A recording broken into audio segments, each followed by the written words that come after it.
1 February 2003। इस दिन कुछ ऐसी चीज हुई थी जिसने पूरी दुनिया को हिलाकर रख दिया था। STS-107 रॉकेट के अंदर कल्पना चावला और उनके साथ 6 अन्य क्रू मेंबर स्पेस से वापस धरती पर लौट कर आ रहे थे और तभी उनकी उस स्पेस शटल में जलकर दर्दनाक मौत हो गई।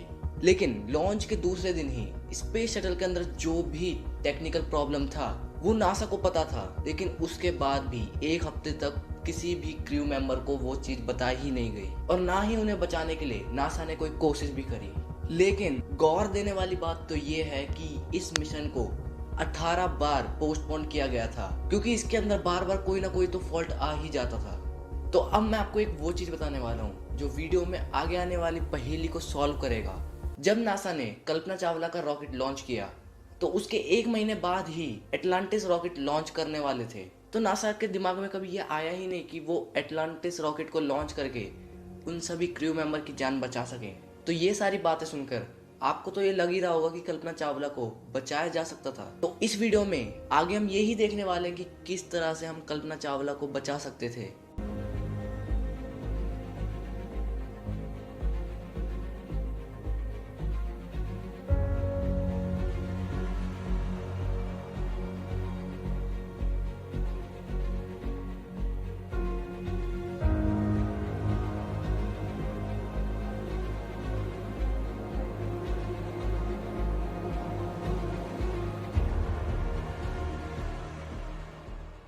तो कल्पना चावला ने 1962 17 मार्च को हमारी धरती पर जन्म लिया था और वो स्टार्टिंग से ही बहुत ही ज़्यादा एक्स्ट्रा ऑर्डिनरी लड़की थी और सभी लोग उनकी बातें सुनना बहुत ही ज़्यादा पसंद करते थे। तो ऐसे ही धीरे धीरे उन्होंने अपनी स्कूलिंग कंप्लीट करी और पंजाब इंजीनियरिंग कॉलेज से एरोनॉटिकल इंजीनियरिंग की डिग्री हासिल करी और यूनिवर्सिटी ऑफ टेक्सास से एरोस्पेस ऑफ इंजीनियरिंग की डिग्री ली और फिर उसी फील्ड में यूनिवर्सिटी ऑफ कोलोराडो में पीएचडी कंप्लीट करी और फिर पीएचडी के बाद नासा के अंदर वो एक एस्ट्रोनॉट बन गई।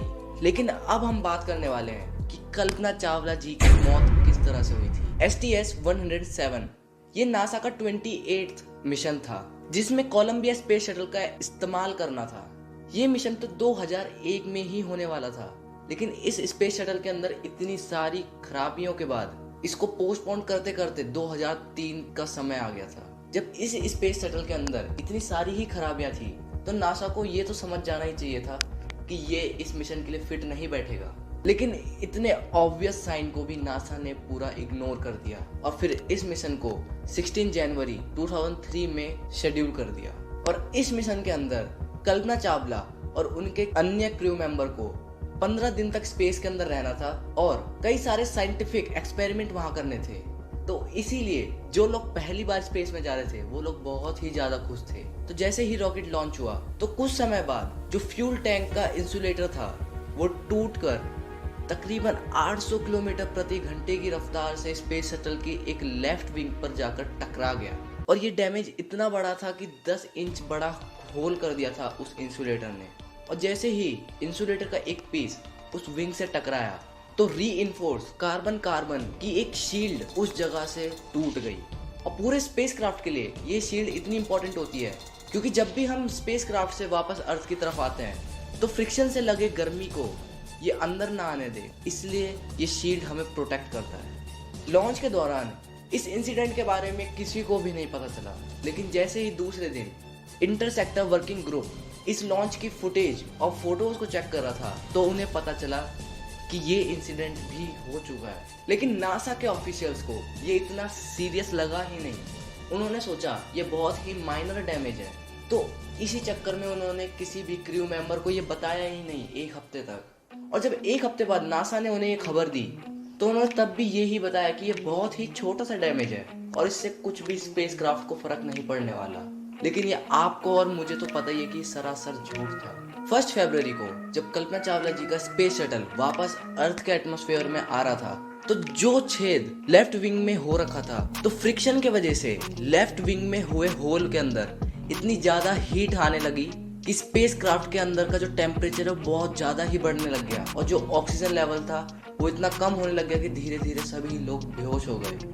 और ये तो कुछ भी नहीं है, इसके बाद जो इंसिडेंट हुआ वो तो बहुत ही ज्यादा दर्दनाक है। जैसे ही कैबिन का जो टेम्परेचर है वो बढ़ने लग गया तो सभी क्रू मेंबर के बॉडी के अंदर का जो ब्लड है वो बॉयल होने लगा और उनकी बेहोशी की हालत में ही मौत हो गई। तो आप सभी लोग सीख सकते हो कि इतनी छोटी सी लापरवाही और सभी लोगों की जान चली गई। तो अब आपको क्या लगता है, इन्हें बचाया जा सकता था? तो CAIB का कहना है कि स्पेस शटल का तो पता नहीं, लेकिन क्रू मेंबर को बचाया जा सकता था। तो अब आते हैं हम हमारे सबसे बड़े पॉइंट के ऊपर। वीडियो की स्टार्टिंग में मैंने आपको एक पजल सॉल्व करने का आंसर दिया था और वो था एटलांटिस रॉकेट। तो CAIB ने कहा कि जो 1 महीने के बाद रॉकेट लॉन्च होने वाला था, क्या नासा उसी रॉकेट को भेजकर उन सभी लोगों की जान नहीं बचा सकता था? तो नासा ने कुछ भी जवाब नहीं दिया। और नासा अगर क्रू मेंबर को पहले ही इन्फॉर्म कर देता तो वो लोग अपने शटल को लेकर अर्थ के ऑर्बिट में 15 दिन तक घूम सकते थे। इतना रिसोर्स उसके अंदर अवेलेबल था। तो इस इंसिडेंट से हम सभी को एक सीख मिलती है कि हमें किसी भी चीज को इजीली नहीं लेना चाहिए और कभी भी लापरवाही नहीं करनी चाहिए। तो इस वीडियो में आपको क्या सीखने को मिला कमेंट में जरूर बताना। और अगर आपको ये वीडियो अच्छी लगी तो लाइक जरूर करना। और अगर आप इस वीडियो को इंस्टाग्राम पर देख रहे हो तो फॉलो जरूर करना। और अगर आप ये वीडियो यूट्यूब पर देख रहे हो तो सब्सक्राइब जरूर करना। मिलते हैं नेक्स्ट वीडियो में, तब तक के लिए बाय।